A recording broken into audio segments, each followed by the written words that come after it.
All right, so here we go. Ladies and gentlemen, welcome back to the UNnormalized podcast. This is your host, Frankie A., and I'm here with a really fun and interesting guest. I'm so glad that we got to have our next guest on. This is probably going to be like the most realist, I have to say, probably the most excited and most like comfortable to date so far that, this is a little bit new for me. So I get a little, little butterflies in the stomach, especially some of the people that I'm talking to.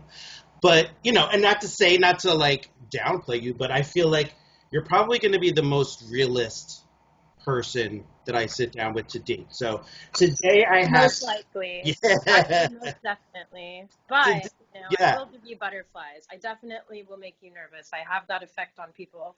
That's okay, because it takes a lot to shock and awe me. But today, guys, I have with me Kaili Thorne, and she is going to sit down and just give us a real conversation about who she is and what makes her her, and that's what we do here at Normalized Podcast. We want to talk to people about how they do things off the beaten track, unconventional, and how they do it, and not only has to always lead to like fame and fortune and success, which it has for you, but to just live the fucking life that you want to live and not by the standards that society or family or community, all that shit that kind of weighs on us when, we make decisions like this, to do things that we feel like really passionate about or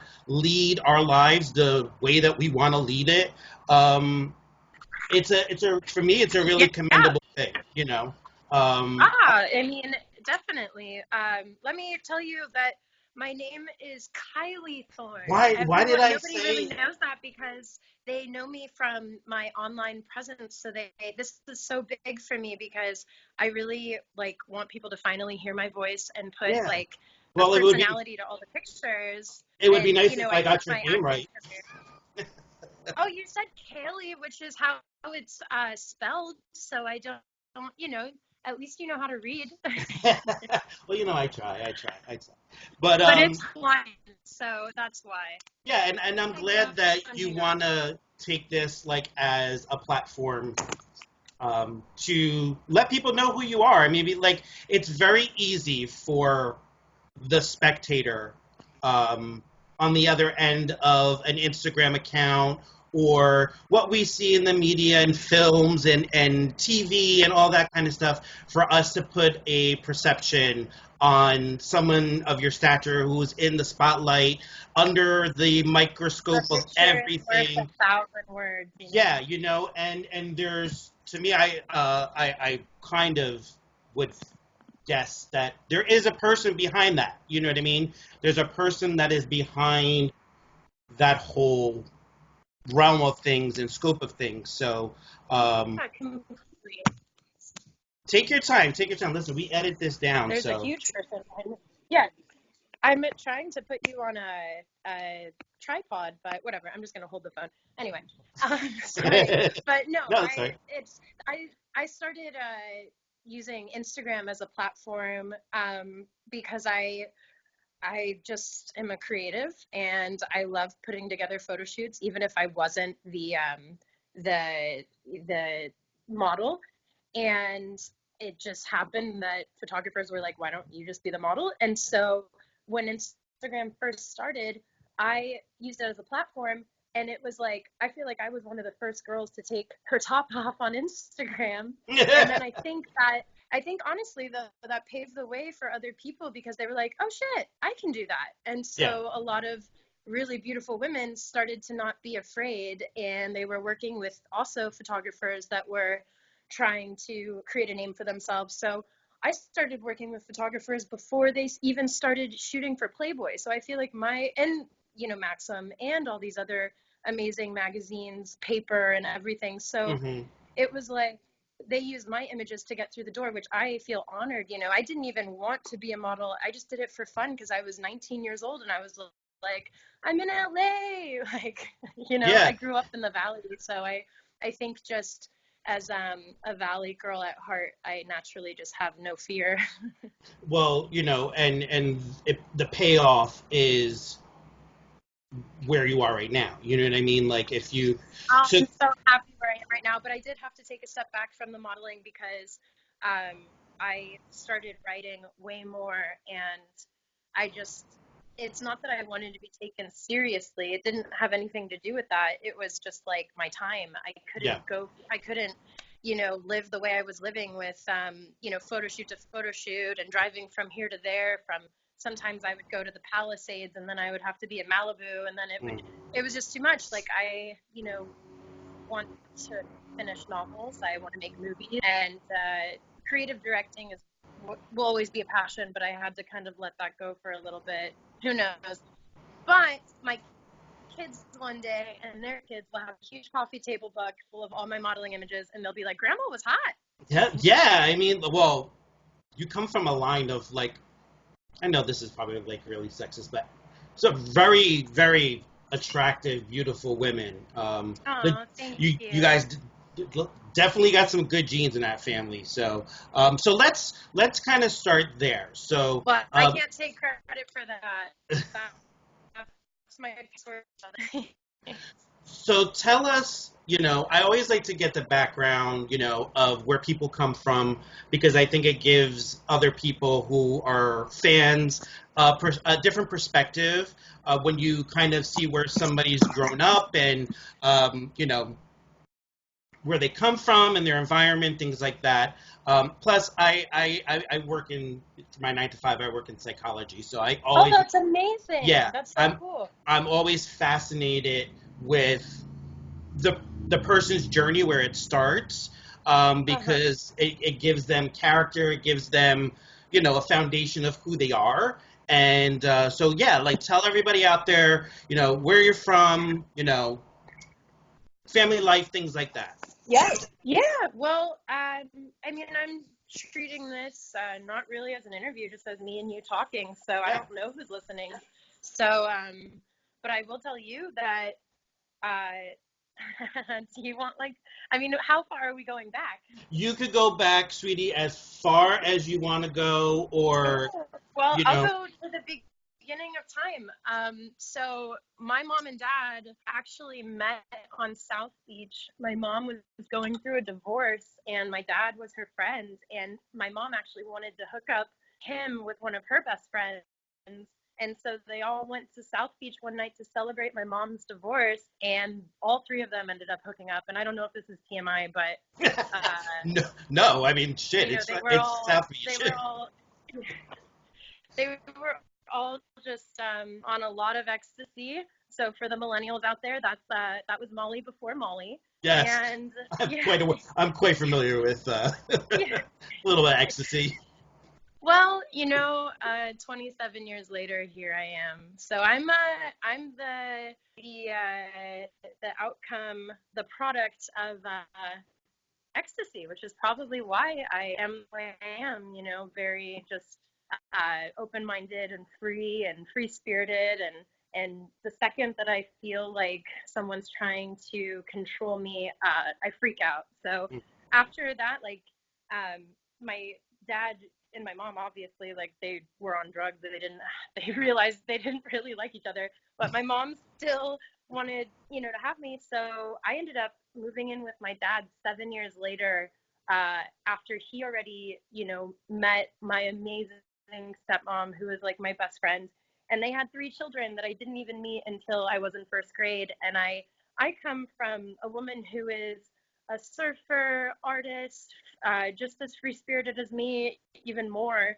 And, I come into this life where, my dad has his shit together. They live in a beautiful 4,000 square foot house in Miami, and my siblings are beautiful and are modeling and doing commercials and go to a great school, and they've been going to that school for years, so they have a stable life. And I was like, Mom, I want to be here.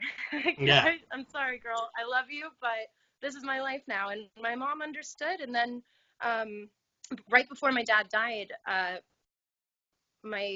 the business was just like, you guys got to go to New York. And then once we went to New York, everyone in New York was like, you guys got to go to. So my brother actually like booked his first job, his first audition he booked in LA, and it was really like we always kind of thought like he wanted to be like Tom Cruise, you know, and we kind of just hopped on his train, and then once I came to LA I just never wanted to leave.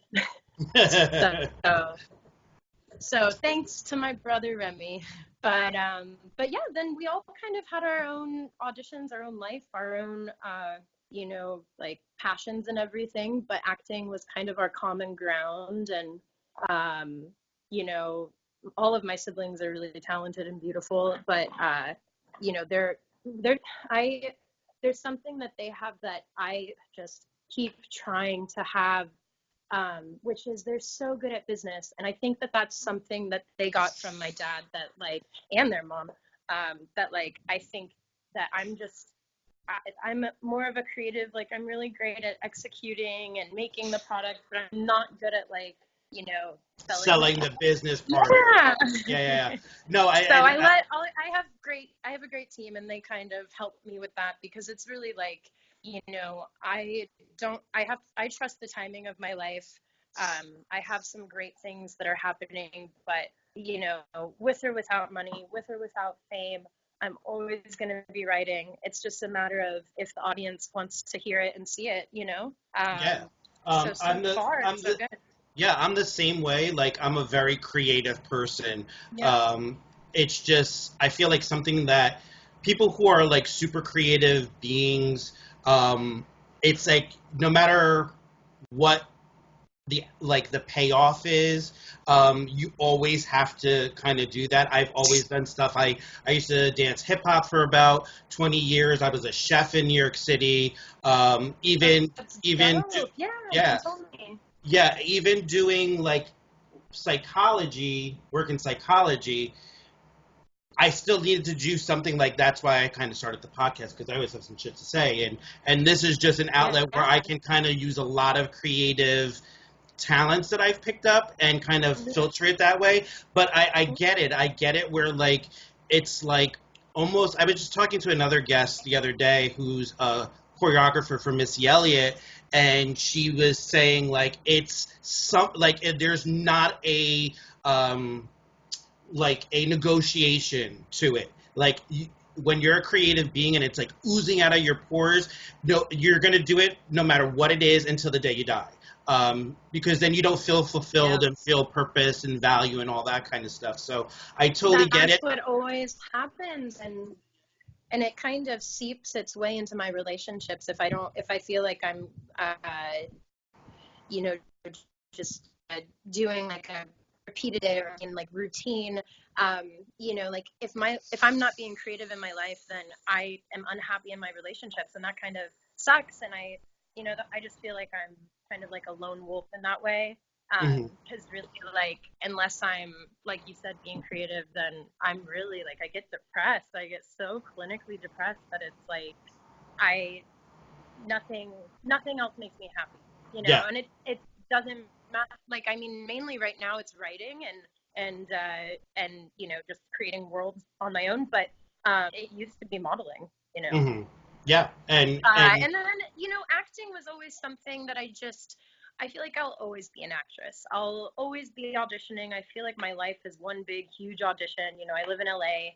Like, I just feel like that's a given. But so right now I'm not really like, I'm not really pushing myself to, I haven't really found any roles that have really like been like, oh my God, I need this. When I was younger, that happened all the time. And I would like reach out to directors, and they would end up calling me in, and I would, you know, just be so excited, and I had a hunger for it. And then I guess I realized that I really just had a passion for like writing the world and creating the character and like creating the dialogue, and it kind of detoured off into that. So, and not to take away from the process and the craft that is acting, because exactly. It's very, very, very hard work. I'm not an actor. I've done some like little stuff in like high school, like theater groups and stuff like that, and it's very demanding for the mind, body, and the soul. But when you're even in school, they demand so much. When you're behind the actual creation of it, where it's actually coming from your your own creative juices, where you're not trying to fit into a mold. And some directors, some writers, they allow actors to kind of take their creative leads with things. But you're behind the reins. It's your vision. It's your, like you say, you're creating the world. You're creating the space. You're creating the characters. And I mean, I would love to direct something that I write one day, because then I would have way more creative control, like you're saying. But as a writer, it's like once you sell your soul away, once you sell the rights to your script, there's really unless you're like a producer and you have a really cool director and team around you that listens to you, you're basically fucked. yeah. You have to just trust that whoever you sell it to doesn't change it and make it this completely different thing. And I'm just lucky because I just know, because that recently happened to me. And with a project that is based on a novel, like I respect the novel so much that I don't want to change it at all. Like, I'm so married to, because the novel is what I fell in love with, and I'm just grateful that I got to adapt it. But realistically, it has to transcend into a film, and I know that things have to change for it to kind of work in movies. And so we have a really great director, and I just ran out of wine. What? I know. I should actually look through my kitchen right now. Oh gosh. Well, No, you're following me to my kitchen. That's all right. So, like, okay, so you come from, like, all your brother and your sisters, you guys are also, like, creative and do your own thing in your own, like, kind of way, and which I think is really cool, because of the fact that we see some families who are in entertainment, and it's basically like carbon copies of each other, kind of. And yeah, we're all different. Yeah, you guys are so different, and I think that's what makes you guys so, like, intriguing and likable to your fans, is because we're not getting the same thing from each of you guys. I mean, like, your sister's a DJ, you do modeling, and you're writing, and your other sister was in acting, and Remy is an athlete. Yeah, it's not about them. This is all about you. But I think Well, I'm more of a mental astronaut. Oh, I love that.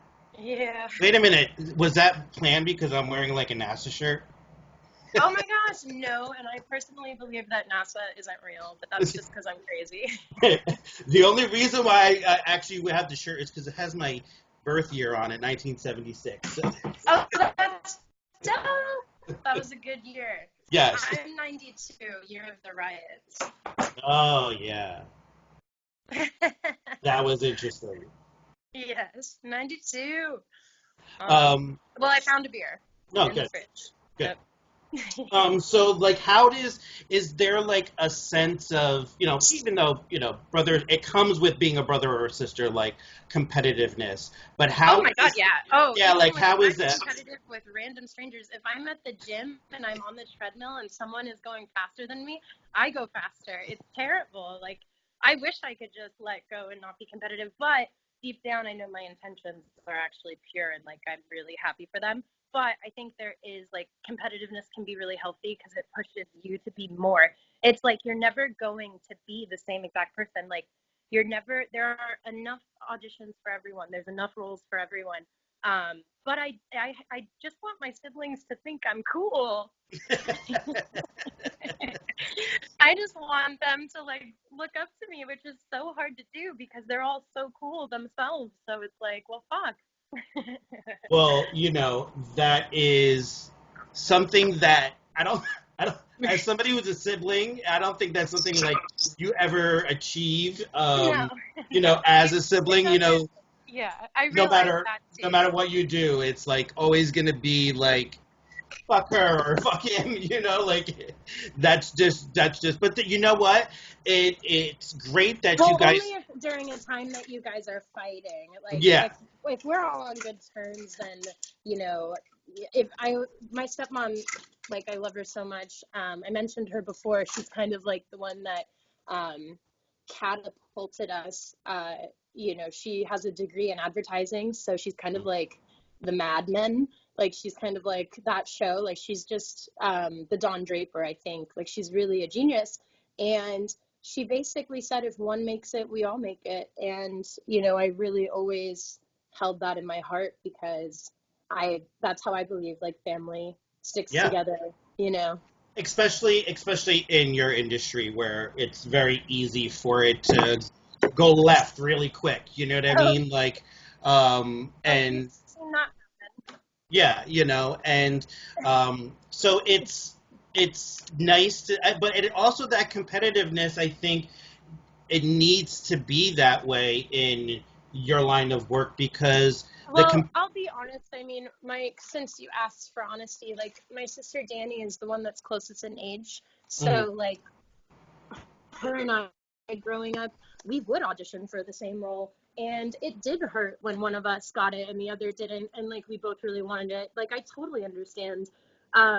You know, and it was a lesson growing up that we're just lucky enough to have learned that, like, you know, that's just how it is. It's, you know, really hard, but that's, again, like, if one makes it, we all make it. And, you know, Danny kind of, like, is really good at, like, the background stuff too, like editing and DJing. Like, she's very technical, and I told you in the beginning, I'm technically challenged, so it's like I'm just, you know, competitive in that way. Like, I wish that I could do things that she does, for sure. But that's but what you guys. I did go to editing school, though. Like, it is one of my passions. I went to New York Film Academy and Oh, really? learned how to, yes, put together movies. That's, like, something that is such a passion for me. Nothing makes me laugh harder than editing. Like, you could be editing, like, a really dramatic scene, and then it's just, like, I cry from laughter in the editing room. But I realized, like, one of my teachers was like, oh, so she's referencing me. He's like, you're probably here because you saw Cameron Diaz in The Holiday and wanted to, you know, and you were like, I can do that. And I was like, yeah, actually, that's exactly what happened. And so he was like, would you be okay with being in the basement, like, paying your dues, eating Cheetos, like, for 12 hours? And I'm like, ooh. Yeah. When you say it like that, I don't know if I could. It's not so glamorous. So, yeah, definitely not the most glamorous job, but I definitely want to be in the editing room for Crank, because that's my baby. Yeah. But I probably won't be. Realistically, I probably won't be there. Yeah. Because you can't do everything. There's some, you know, and I think it's hard when you have such an investment in something that you do creative, to have to learn to detach yourself from where it becomes like having control over everything. Completely. You gotta let to go. Trusting into the people who are going to take your vision and your creativity and kind of take it to, like, a level where you're not so hyper focused on every single thing, you know, because then you're going to have to worry about getting ready for press and all that kind of stuff. Like, oh, that stuff, I mean, I already know I'm going to fail, so who cares? But why do you say you're going to fail? I'm so bad at interviews. The only reason I feel like I'm not tanking this is because you feel like a friend for some reason, even though it's the first time we met. Like, this is just me drinking a beer, cleaning my closet, so I feel really, like, at home, because I'm literally at home. But I don't know why it's not that I get nervous. Like, even if you saw me on the street and, like, had a conversation with me, you would see how awkward I am. And I always say the wrong thing at the wrong time. I always get in trouble. Like, I just remember being with my friend, and he made a wrong left turn, and the cop pulled us over, and my friend was in the driver's seat driving my car and was like, just be quiet. And I was like, okay. And then the cop rolls down the window and is like, hey, do you know why we pulled you over? And I go, I just blurt out, was it because my registration was out? And the cop is like, no, but let me go look at your registration now. And I was like, fuck, why? What is wrong with me? So I just know, like, it's almost easier if I don't get interviewed. Like, but I feel like, but I think it just is part of the process. But Kylie, I think that, you know, for me, and I'm only guesstimating, like, how other people perceive you from a fan perspective. I always gravitate to the person where I feel like that person is being the realist.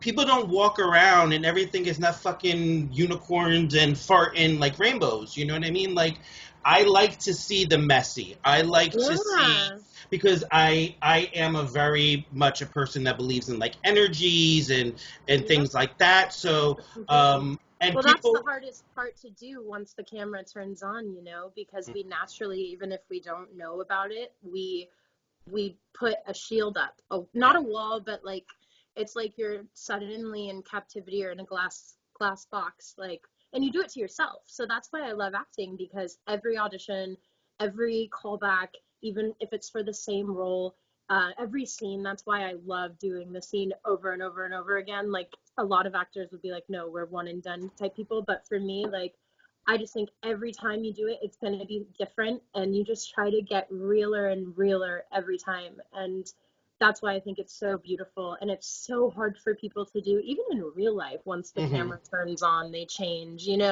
It's just not like, even something like this. It's not a natural thing. You're not used to like, seeing I don't know yourself. How porn stars do it. I have like, no idea. oh my god. Like, that would be like, that is such like an underrated industry, because of course, because it's like stigmatized, but I'm like, fuck you. Can you imagine, like, you're in the most intimate setting that anybody can possibly be in, where you're vulnerable, you're worried about like body image, like, you know what I mean? You're like that, like, when the cameras are not on you and you're just fucking with somebody, you know what I mean? Like, really confident in yourself. Yeah, like, I don't. Same goes with like sex scenes from real movies, like movies that aren't, stigmatized. Like I guess just regular movies, like, and they have a sex scene in them. Like, I only know from experience, like, one director asked me to take off my top, which is so funny, because in film, I am like, absolutely not. It has to be the right director, the right scene, the right everything. But with modeling, I'm like, okay, I show up to set and I'm like, great, like, I can be naked all day. Like, it's so different with still than it is with moving images, like film pictures. Like, moving pictures are just like, I don't know, I close up, and I feel like that's why I'm not a good actress. But every actress feels that way. Yeah, I was gonna say, like, anytime you're putting your creative out there, you're always the hardest opinion that's in the room. And then add sex to it. Yeah, it does. Different, yeah. And it's just like, it's funny because, like, you were saying, like, how you felt like really comfortable because you're in like your house and stuff like that. But that's what I do every day, is I actually go into like people's homes and like work with them in their homes. And the reason why I do that is because I want to see, like, I want people to be in their most comfortable setting, which is usually their own environment, and it allows people to have like a facility to open up about things, or just, keep it real. And I thought, okay, I'm an idiot. I thought that you've told me multiple times, okay, so we're doing 6 p.m. Eastern, and for some reason when you texted me today, I was like, wait, oh my gosh, I was planning on driving to Beverly Hills right now. Oh shit. And I had to like call my friend, but I was planning on going to a bar and taping this in a bar. So glad we did not do that. But yeah, that's like who I am. Even though, for the record, I did go 21 days no alcohol. I'm very proud of it. Just to prove that I could break the habit. But I'm back on the train, and listen, I'm loving life.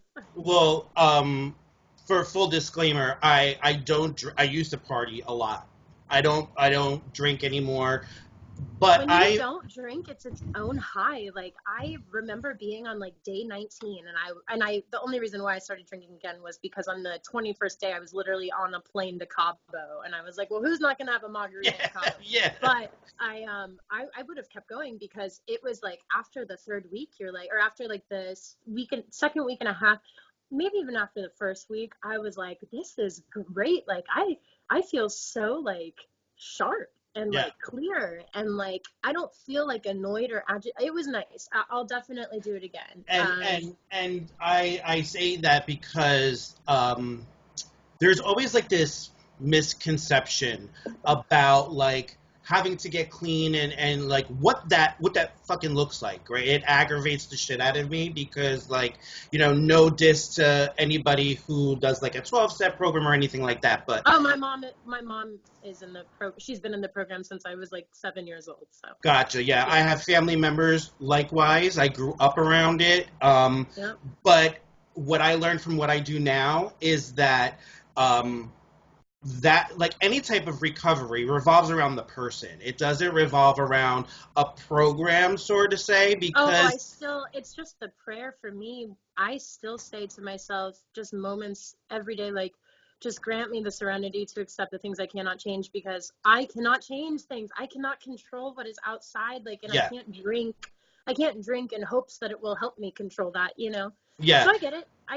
And yeah, and I tell people, you know, like, that is your own journey, and whatever that looks like for you, and just because somebody, it doesn't match what, like, maybe not just 12-step pro, but any type of situation like that, if it doesn't fit that doesn't mean you're failing at it. It doesn't mean, because that can kind of break people down. Like, if you're recovered and you slip or you go back and then now you feel like you're a fucking loser. You failed. Exactly. You failed, and what is that? It's like an endless kind of cycle that it puts people in. So, well, like, they say that's, you know, relapse is part of the recovery. But absolutely. I will say that my relationship with the universe and God is that I surrender, and the universe takes things away from me when I do not need it anymore. And it happens in every aspect of my life, even with drugs and alcohol and all that. Like, I know a lot of people say everything in moderation, including moderation. So this is why I get to drink and party now.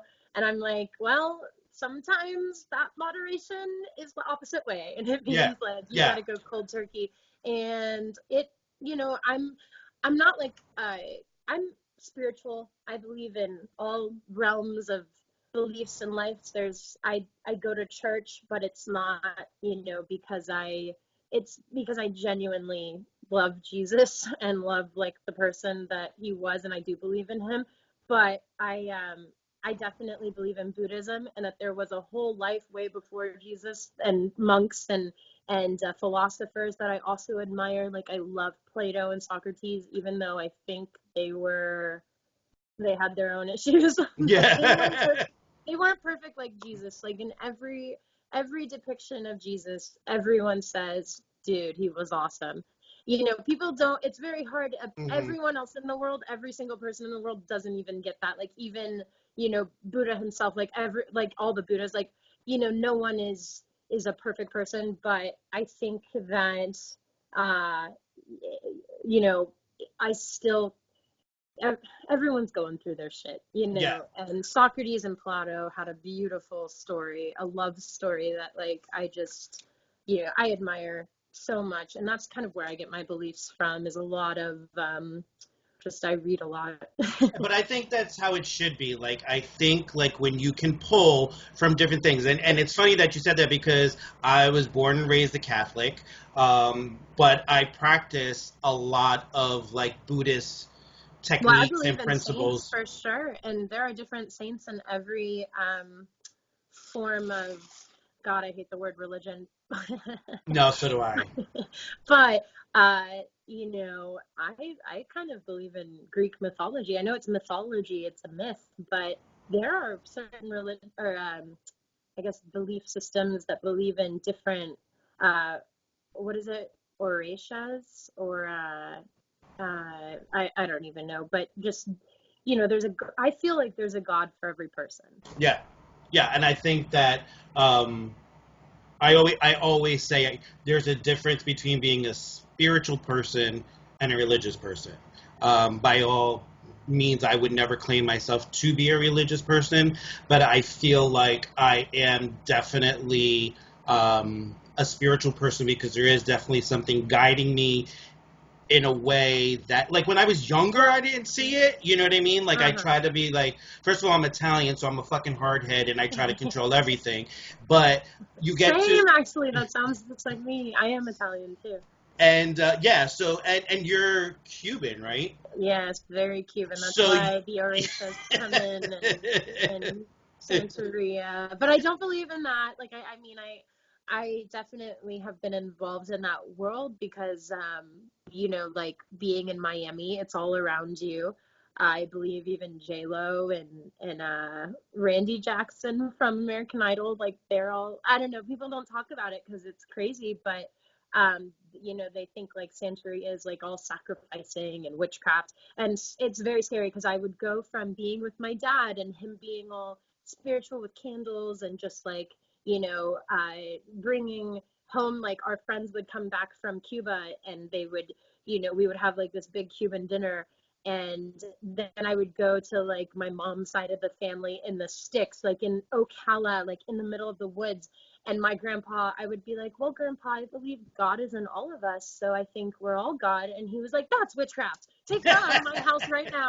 And I was like, oh my gosh. Okay. So this is the divide. Okay. Yeah. I get it. But there's something that's like really cool fucking about that lends to what you do for a living, that like you get that contradiction of life, like An styles. anomaly almost. Yeah, and I find that like fascinating. That's why I like to talk to people like when I ask them about like where they're from, it's not to talk about like family like bullshit or trauma and all that. It's to find like that's what people who want to know what makes you so creative and so successful. I'm so grateful that you're actually allowing me and that you actually like reached out because I just feel like nobody really knows me.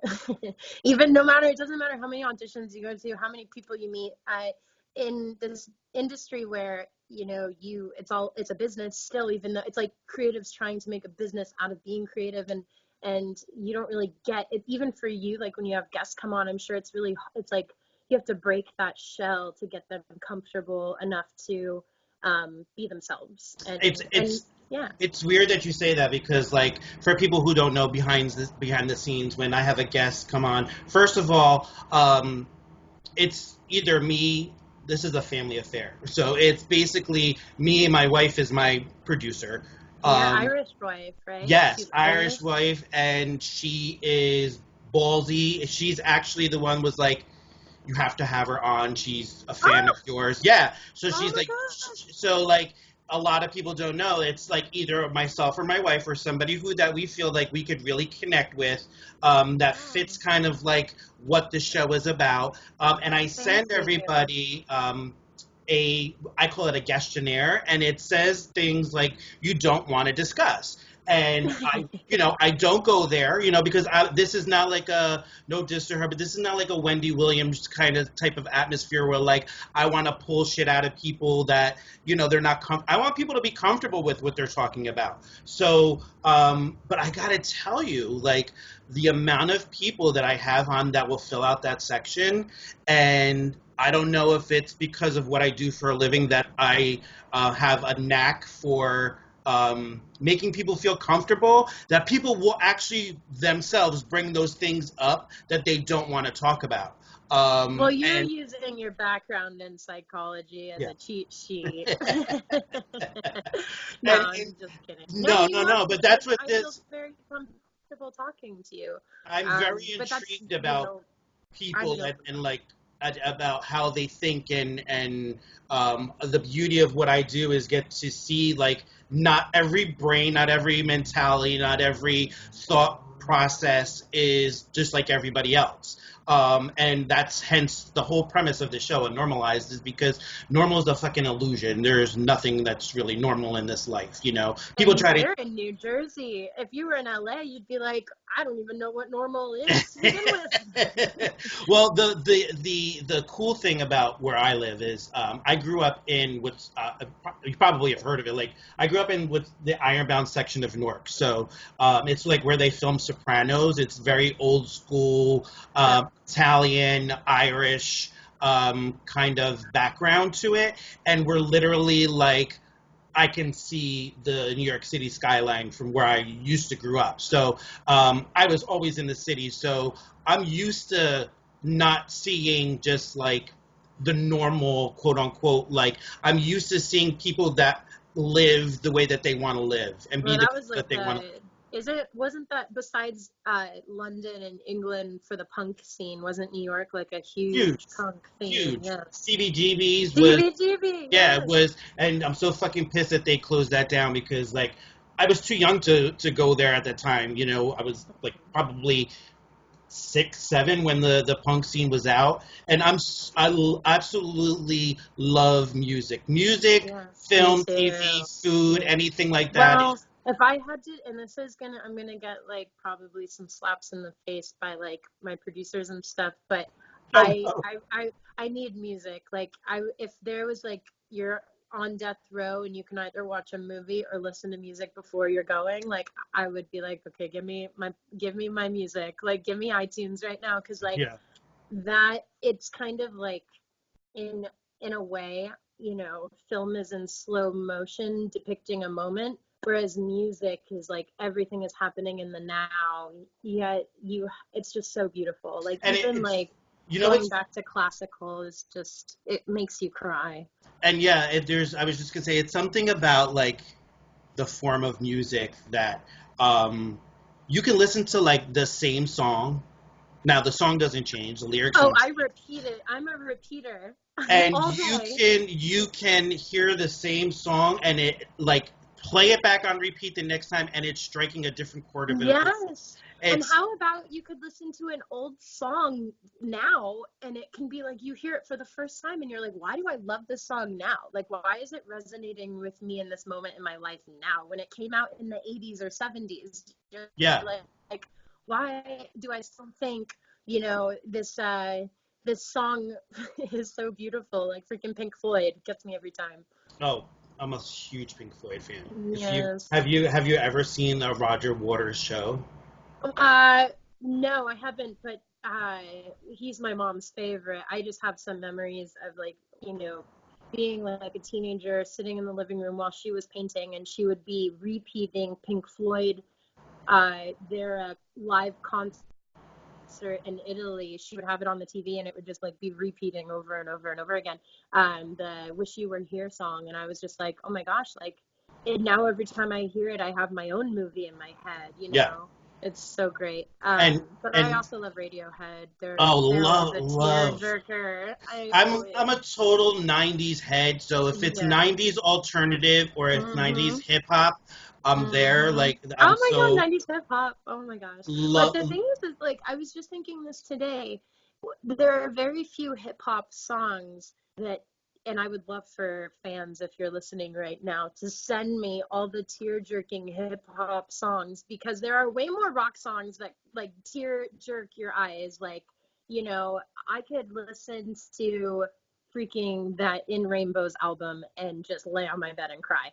Yeah. Like, I don't know what it does for me, but it just makes me cry. Whereas, like, I could listen to Hail Mary by Tupac and it doesn't make me cry. It's a bomb ass song Yeah. and I'll listen to it on repeat over and over, but it doesn't make me cry, Yeah, no, and I love hip hop. I love hip hop, but I get what you're saying. There's like, and But okay, so granted, I would run to Hail Mary on the treadmill and I guess you could run to some classical, more like, yeah, it really just depends what mood Kylie, you're in. It's all Kylie, about your mood. I don't run fucking anywhere to anything for any reason.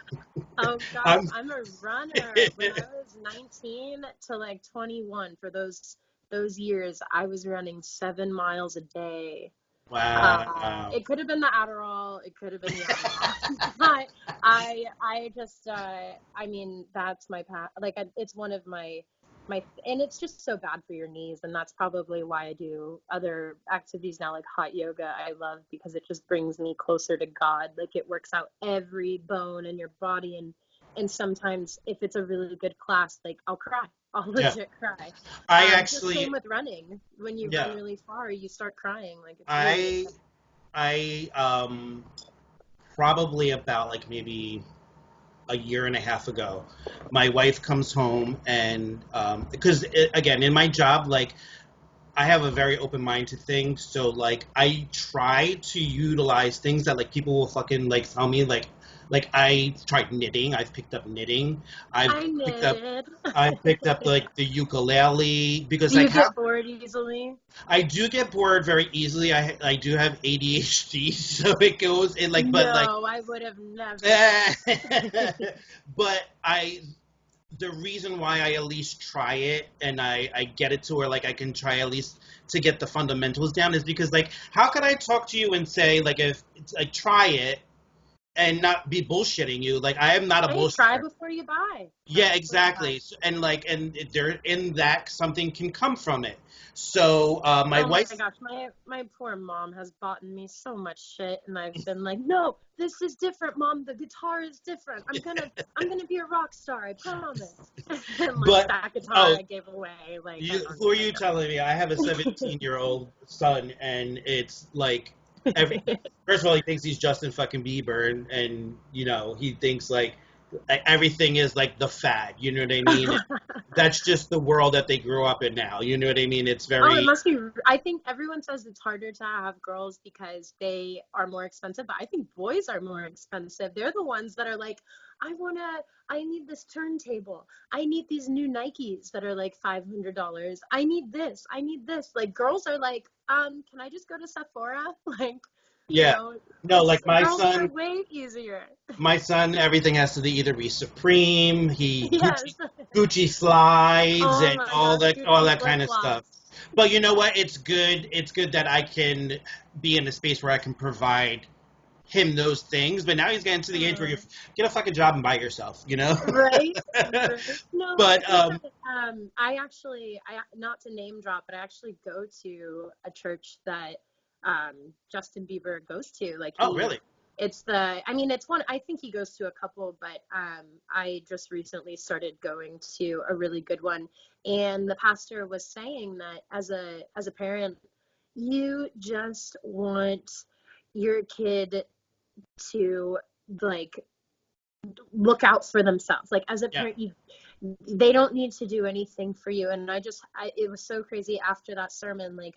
Like a week later, I was like talking to my mom, and she's like, Kylie, I'm still helping you pay off your car. You shouldn't be getting a new car. And I'm like, oh my gosh, mom, well, I want to be able to take care of you. And then she was like, well, no, like, I just want you to look out for I want you to do you. Like, Yeah. if you're happy, I'm happy. And I was like, fuck.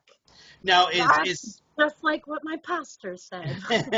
so I have like two questions popped into my mind when you were saying that. Like, three things. One, my son absolutely idolizes Justin Bieber. That's why I said that because he just thinks that he's like like a James Dean kind of like Oh, how okay. like my generation looked at like Yeah. all the dudes looked at James Dean like that's the cool motherfucking cat that I want to be like. Heard James Dean was really short. And that's his, but that's how like he doesn't say that because of course he has no idea who James Dean is, but that's when he describes Justin Bieber to me. That's what I get from him. It's not like That's his dope, music. actually. It's Yeah. like his persona, his style, his swagger, all that He kind of does. stuff. I think he invented swaggy. Yeah, Like yeah, the yeah, yeah. beads. The So, beads. No, I love him. I think he's great. so what I was thinking when you were saying that, like two things. So like, how does someone with like fame and recognition like you have go to something like church, Hmm. okay, where you're there for your reasons to be there? How does like that whole thing work? Because you have people there who I'll tell you right obviously, now.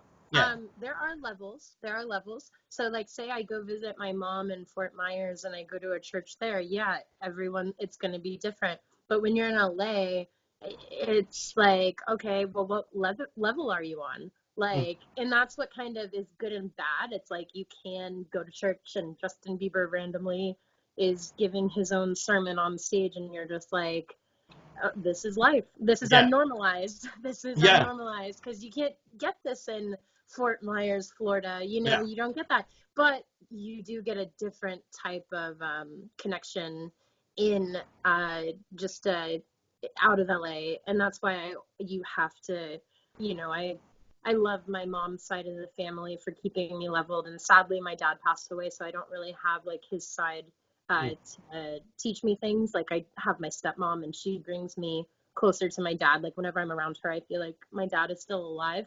Mm-hmm. But at the same time, like we've been in LA since I was 14, so that's just how it is here. It's like It's like it's nothing. normal. Yeah. Yeah, Yeah. you see Travis Scott at Jamba Juice, and you're like, Yeah. all right, well, it's the Valley. And Like, that's kind of how it is. Like I oh, but I rarely. will say something funny though, because I'm still like the Biebs. You can tell your son, like I'm starstruck by him. Like I had to whip out my phone when he started singing with the gospel on stage. I was like, I don't care if I get judged right now because I feel like I'm being judged so hard, but I still got to record this and send this to my mom. I still got to show my mom.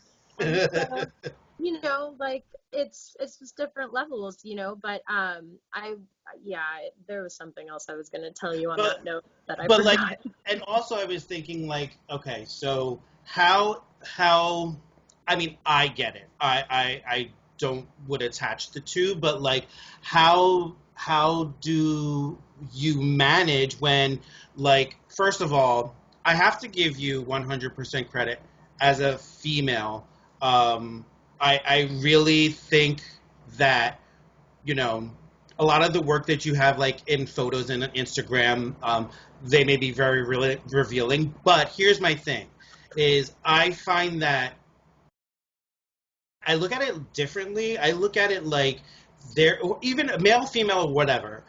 When someone, that's your natural skin, you know what I mean, and to expose that, or the way that we're naturally supposed to be, like, that is commendable. It shouldn't be something that should be I judged feel my or prettiest when I'm not in clothes because I feel like I don't wear clothes well. I don't feel like I look great in clothes. I feel like I'm my sexiest when you can see every edge, every curve of my body, because I do take really good care of my body.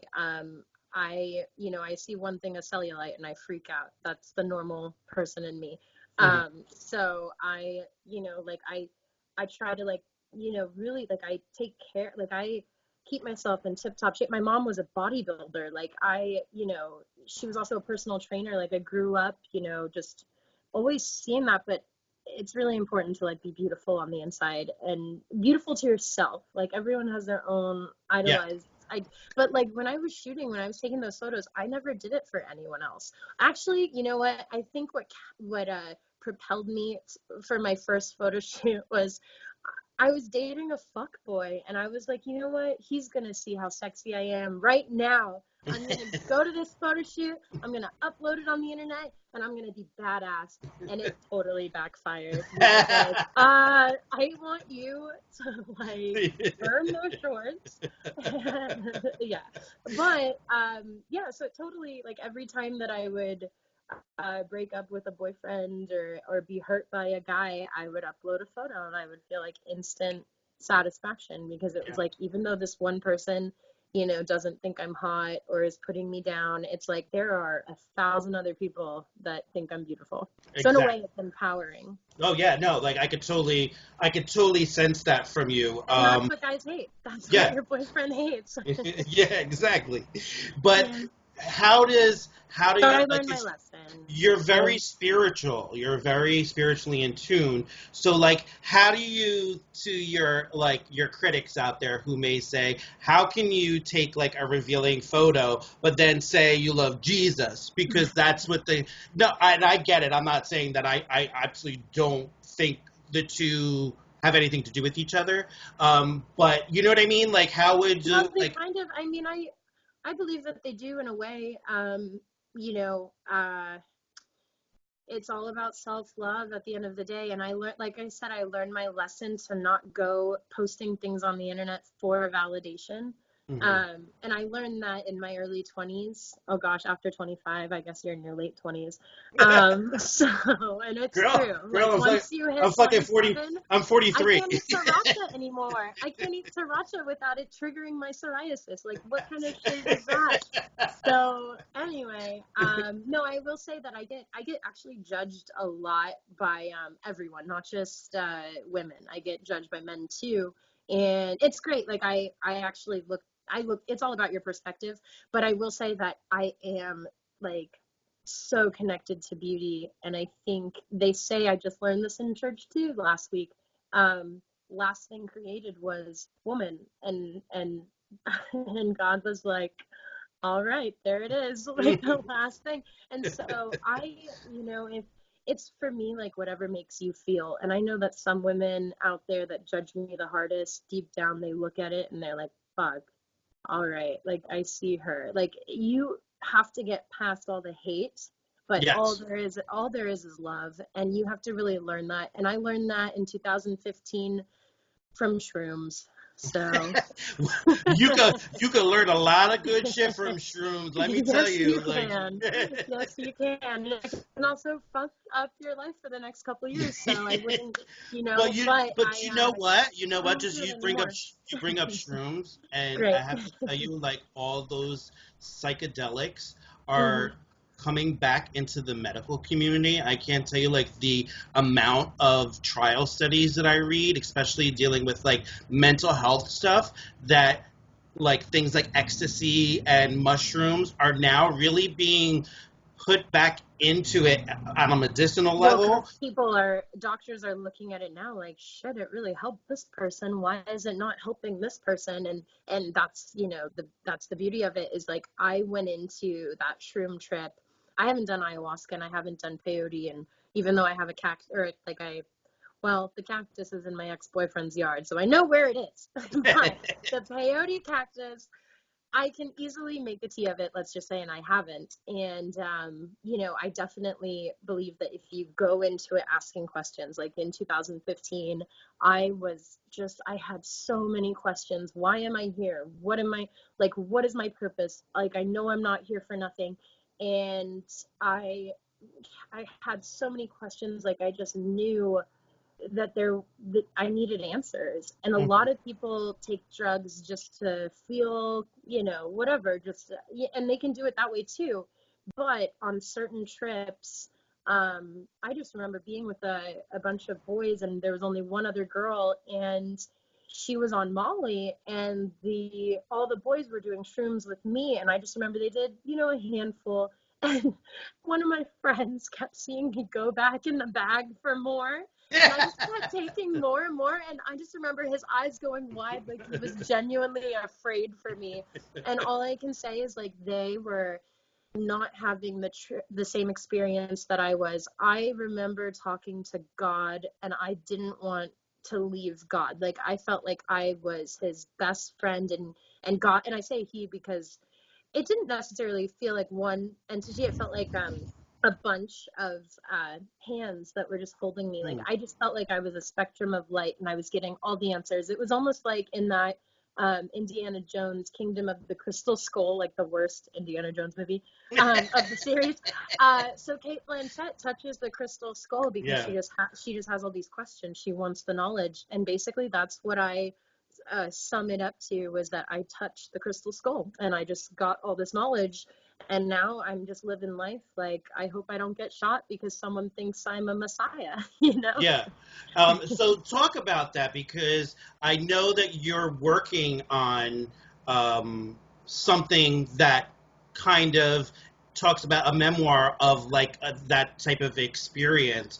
And I love that because I often get, because I'm such a far fucking out there thinking person, especially for somebody in a field where the clinical is looked at so much. For full disclaimer, you're in New Jersey too. Yeah, and what I do in my role in psychology is I'm actually what's called a recovery support specialist or practitioner, and what that basically is, Kylie, is a fancy word for like a peer support specialist. So agencies bring me in because they want the real deal life perspective. So like I know what it is to be hospitalized on a mental unit. I know what it is to come from drugs and alcohol, how that affects the family and all that different pieces, because nobody wants in that Well, situation. even there when you're in the mental hospital, as you know, like there are different levels. Like I say, there are levels in LA of fame and success. Like even in the mental hospital, I remember when I had a stint where I kept going to mental hospitals, and people that, they would, sometimes I felt like they understood me, but then others would be like, "What are you doing in here? Like Yeah. you're beautiful. Like what the fuck are you depressed about?" Yeah, and well, there's something to fucking say. Like, I'm glad I'm talking to you. Like, only people who have been in that situation know what that situation is like. People can guesstimate and think that they know, but it's kind of like being in prison. Somebody who They is, see Girl Interrupted and they're like, "Oh, that's what it is." yeah, like, oh Yeah, wow, you know what I mean? Like, they no, there's some, glorify it yeah, for there's sure. some really fucked up shit that you can Like, be exposed to, and yeah. Oh the yeah, I had one of my roommates in the I'm first gonna ever. I'm gonna vape, Oh, just so you know. oh, I don't care. As long as you're not blowing it in my face. No, no, You're not, because you're in New Jersey. no, but I don't want to Um, like blow it into the camera either. that would actually be awesome. I might accept that. No, I will say that I had a roommate in one of the mental hospitals, and it made sense at the time because of the psychosis that I was going through. But I remember her masturbating all night. She was my roommate, and she couldn't stop masturbating. And then she would look at me and be like, "Thank you." And at the time I knew what she was talking about. So like that's kind of why I'm writing my book, because I traveled there and I'm like, okay, this is what I slow it down. I slow down the time and I create this whole chapter or part of a chapter. And I'm not writing the book for, I mean, it would be great for other, but I'm mainly, I think what is making it go so fast is because I'm writing it for myself. I'm Yeah, writing it to prove to myself that it happened, and that even though boyfriends and family and people around me were telling me it wasn't real, I don't want to get dementia when I'm older and be like, forget completely about it. And like like I just feel like I have to do it not only for myself but for the world, and the reason why that I because kind I'm of, not alone. yeah, the reason why I kind of went there is because like in my field that there's a lot of like terminology and boxes and labels and categories, and that's why I love what I do, because part of my job is breaking down that stigma, because I can usually get into somebody that the clinical staff can't, So um, cool. and So yeah, cool. it's Because that's why like it's even fascinating. I trust, like even I like feel like just like right away I feel like it's all about the, like feeling like this person gets you. Yeah, and when you talk about like that whole spiritual aspect of it, I don't discredit anybody for that, because I often say to people in my field and a lot of the clinical people that I work with, I get into a lot of heated discussions with, because things like schizophrenia and all that, they're wrapped around religious preoccupation. So I often say, how the fuck do you know that this person really is not experiencing that? And maybe because you don't experience that or can't, there's something that's blocking you, that a veil that you can't penetrate to experience that. The Well, it's have like when to, I go to talk to my therapist or anyone, when I was going through depression, or I guess it's something you manage, the therapist would be like, "Well, do you smoke weed?" And like just assuming like that was the reason I'm depressed. I'm like, I have so many friends who are not depressed that smoke weed, okay? yeah, Like maybe I have smoked a lot of weed in my life, like I don't anymore, but like I believe it did cause a chemical imbalance. How can it not? But at the same time, like I don't interpret things. I think everyone is entitled to their own individuality and their own differences that make them unique. And like, I don't interpret things the way other people do. I definitely, because of just who I am, who I've been in past lives, who I always will be, like, I just see the world differently, and everyone sees the world differently. That's what's so awesome. It's like God trying it's like God not trying, but God, everything is happening now, and God is just in all of us, seeing everything in every single perspective, in every single dark corner, the smallest bug, the most famous person, the president, a criminal who's on, who's like in jail. Like that's just God seeing every single thing. That's his, or I say his, but sometimes I think the universe is female. It just like, there's one question gets answered and you have thousands of other questions. Sure. Yeah. And I love that about, just speaking to you. Like when I was reading your, questionnaire and I saw that come through, and I was like, I so want to have a conversation with her about that, because people may not be inclined to like talk about stuff like that when it's like scary. You're lucky that you're talking to someone who doesn't give a fuck. Yeah, well, I'm glad, because we need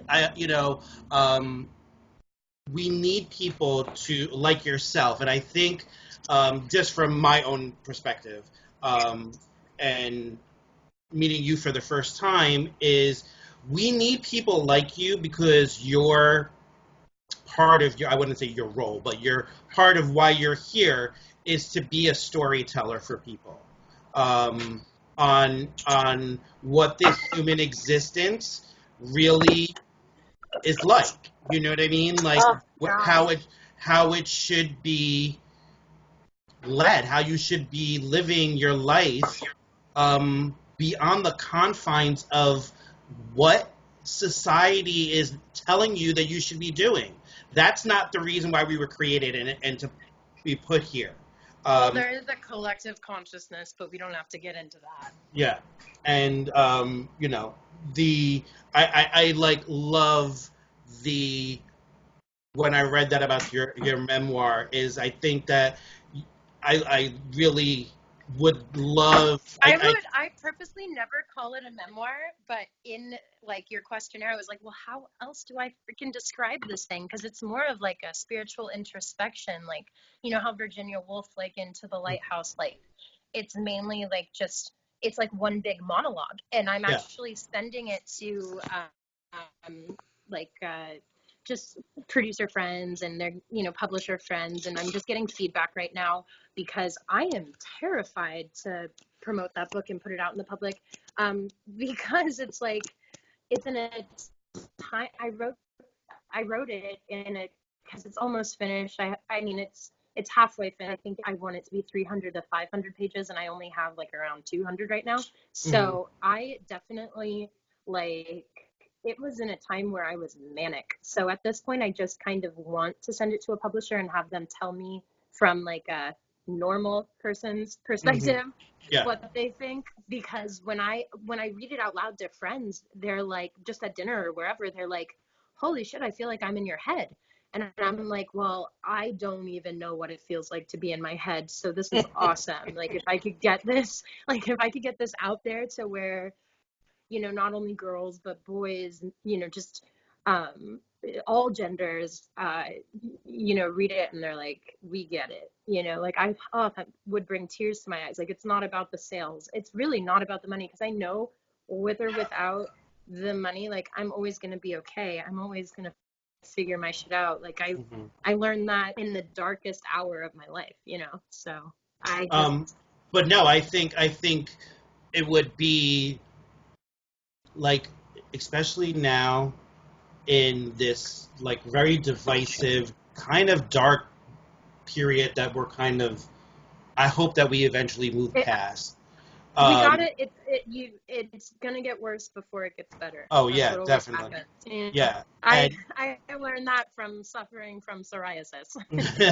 Yeah. So like when you go through something like where you have to struggle and get to the other end of it, but there's that it's that journey that people need to understand, that someone like yourself could I mean, I haven't read it. I am no editor or publisher or anything like that, but from somebody that maybe have had some of those similar concepts, happen or experience. That's why I wanted to have this conversation with you, because I've had certain experiences like that. I won't go into it because I want your story to be the thing that shines. But Right. I like understand how fearful it may be to put it out there. It's terrifying. But look Not at how because you someone might dislike it, but just because they're hearing what your mind was mind. during that time of your life where you were manic. Like I was writing scripts in 7 days. Like I was, it was terrifying to my brother. It was terrifying to my stepmom and anyone that was close to me at that time. It was the closest to me. Like they were scared because I was walking around thinking I was Jesus. I was thinking that I was resurrected from the dead and that God was my father. So that's what the book is about, basically. And it's terrifying. Yeah. And I'm not the only one. I'm not the only one. I Googled it. There are a lot of people that think they were Jesus. I So, can, I can't. You're absolutely right. I'll just leave it at that. I see it every day, girl. What I do, and I can't. That's why I wanted to have the conversation, because think about it. Think about it. If it didn't happen on some level, right? How could everybody have that like similar experience? Do you know what I mean? Like, oh, and I was hearing it's not voices like in you my know the head that it's not told like you me know to the kill guy that's myself. Yeah. yeah. It's not like you know the guy, and Voices that were not mine.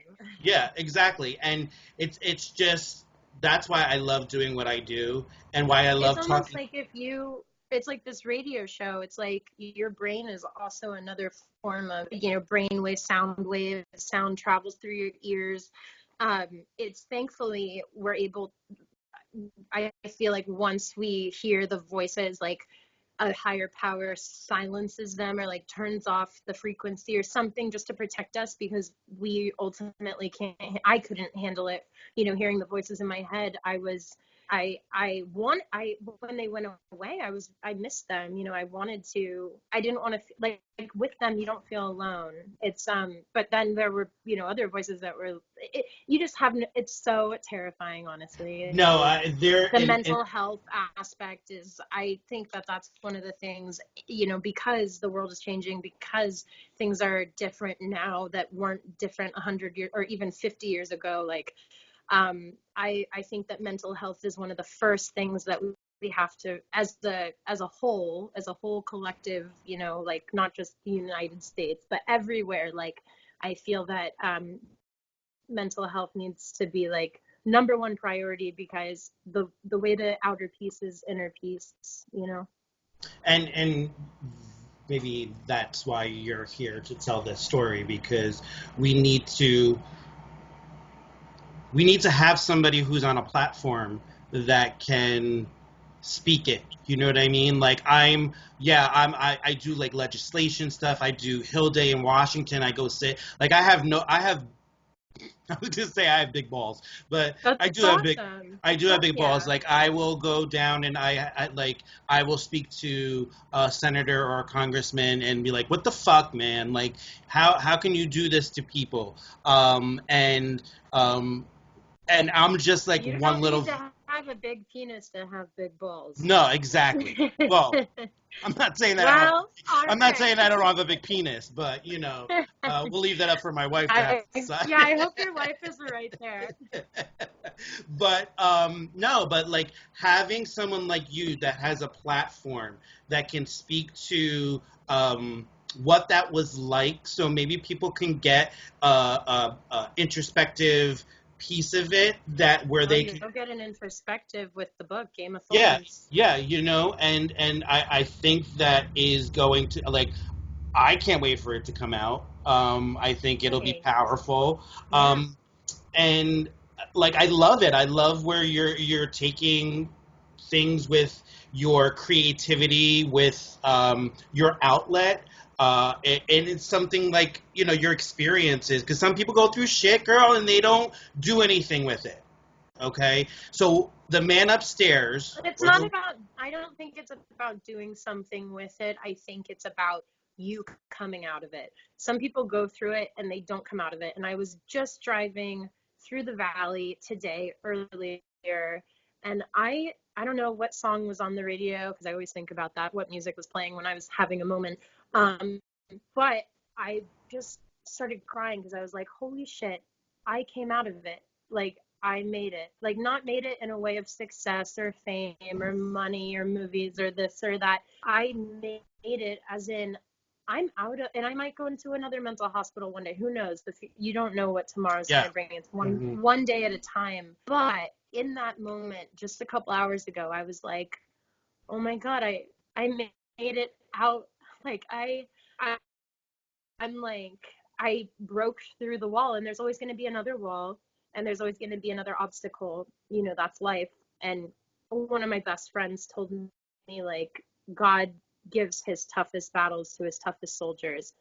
And I just was like, today I was like, holy shit, like, you know, I did it. I made it. And that's my idea of making it. No, like I totally love that, because that's how I feel sometimes. You know what I mean? Like I'm like, holy shit, like most people would have had the situations that I've gone through, and not warriored through it. And that's not to say that I'm stronger than, like, listen, I didn't fucking reinvent the wheel. You know what I mean? Like, I didn't reinvent the wheel. I just learned to let myself kind of allow like things. Almost like you're able to tell yourself, like, I'm strong. That's it. Yeah. Like, you're just able to, like, give yourself some credit for being strong. Yeah, and I think there's because something. Everyone's entitled to their own crumble, their own break. You know, we're all, like, at the end of the day, as cheesy as it sounds, we are equal. You know, we're all the same. And I totally, that's how I look at people, from like a non-judgmental, like. Well, maybe we're not all the same, but we're all equal. Yeah, no, I know, totally understand what you mean. But I want to, before I let you go, I want to let you tell people, what do we have up next for you that we can kind of look out for? Probably a ton of shit, but a ton of shit. Well, it's good to be in a ton of shit. Thank you. Hopefully for more reasons, or hopefully for, you know, the future. I just want more platforms, outlets like this, including my own, hopefully, podcast, taking off next year, because I think that, and I would love to have you on, because awesome. I think that we have great conversations. It's really hard to find a niche or a group of people, or not even just a group, but just anyone that believes the way you believe.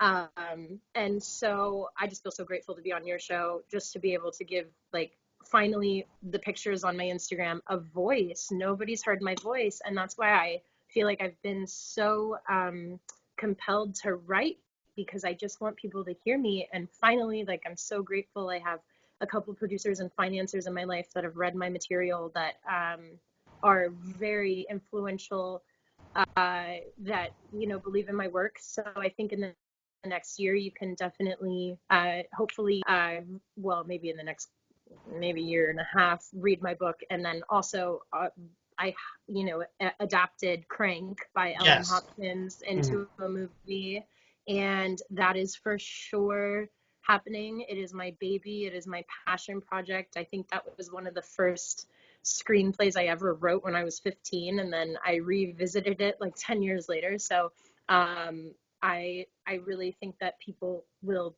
you know, see that, and that'll put me on the map as a writer. But, you know, I really just want to write novels. I mean, Hunter S. Thompson and Virginia Woolf, like, and Socrates and freaking Plato, they're like huge inspirations for me. And I'm, you know, we're all on this journey together. But yeah, definitely a lot of my writing material will come out. And then, you know, if acting happens, it happens. Like, I'm not auditioning anymore. If I get roles that are offered to me, then that's great.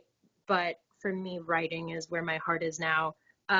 Not even modeling, honestly, because I'm just, what we've just talked about for the past hour and 20 minutes is like I think my job on this planet is to help people as much as I can, and that's through writing. Yep, and please do it from somebody who, not to get deep and emotional, but for somebody who, I already got emotional. You kind of almost made me cry. but for somebody who sorely didn't have, felt like somebody out there understood, and that I can connect with, and them say like, damn, they fucking get it. Like they fucking get it, and now I can feel like a human, like, Well, and be. now you have, like, not that you didn't have a purpose before, but when you feel like someone gets you, it gives you more of a purpose. Like it motivates you. You're like, holy shit, okay, now I can do this, you know? Yep, absolutely, absolutely. So, Kaili, I want to thank you Yeah.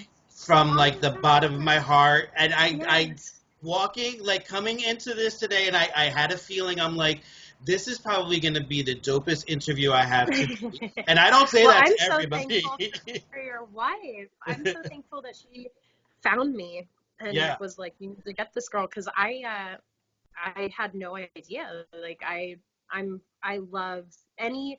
I'm very particular with accepting, interviews and jobs and things, because if the person behind it is not on like my wavelength with Hmm. just how they approach their art, then it's not going to work. Yeah, So absolutely. I really like to keep the my whole world, my universe, it has to kind of, I don't have time for haters. I don't have time for people that are very shallow, even though I can be shallow. We all But can.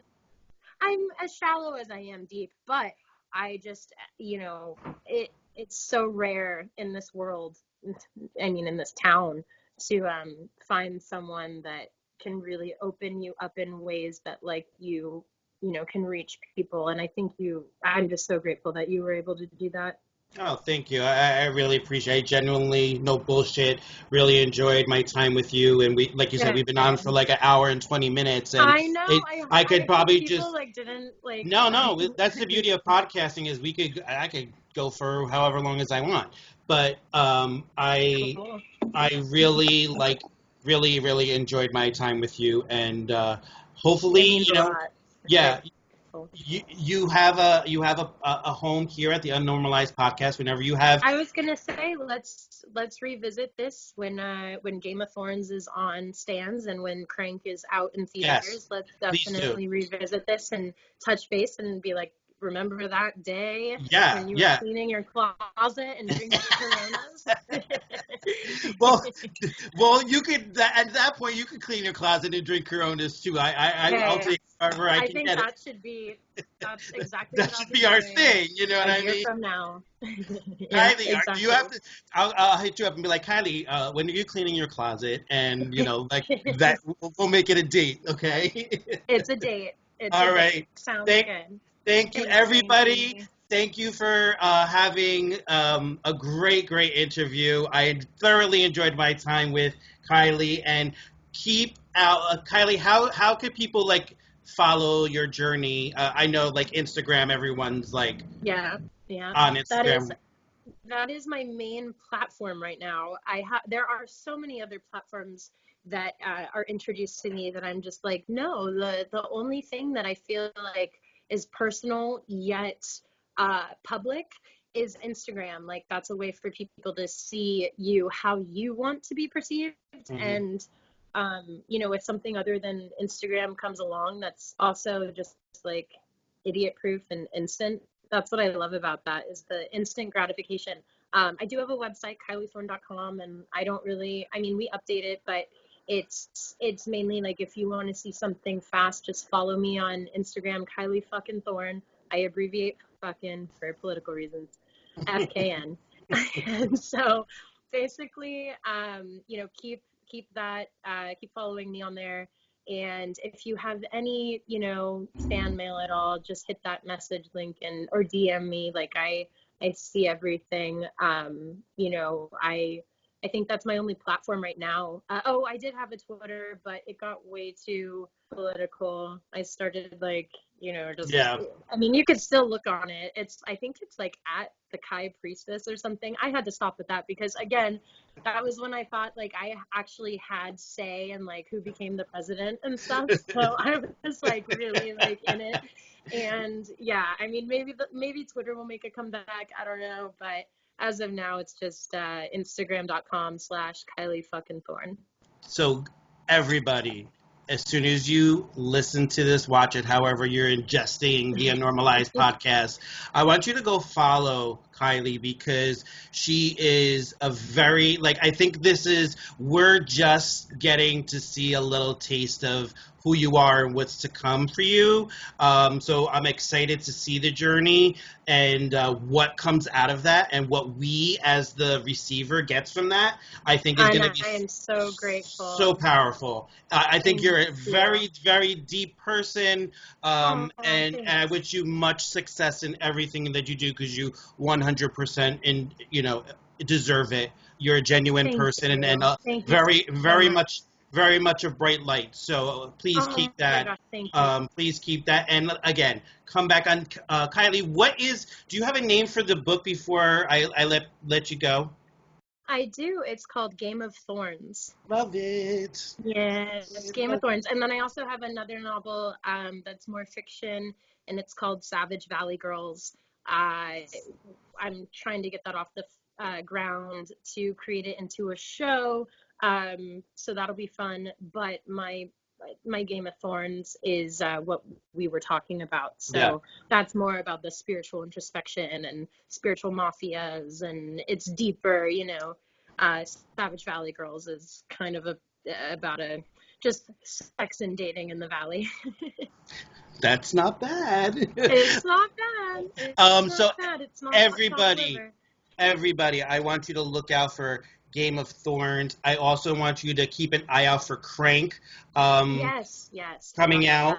And and this has been a wonderful show, and I really, really enjoyed my time with you. So everybody, thank you for tuning into the UNnormalized podcast. We're going to be back next week with another awesome podcast. So definitely stay tuned and subscribe. And we want everyone to kind of watch this episode with Kaili because I think you guys are going to get a lot of good shit out of it. So, and again, anytime you have any projects that are coming out that you want to kind of just put out there, or you feel like your voice needs to be heard, this is a place for you to do that at any time. I love it. Unnormalized. And everybody out there, stay unnormalized.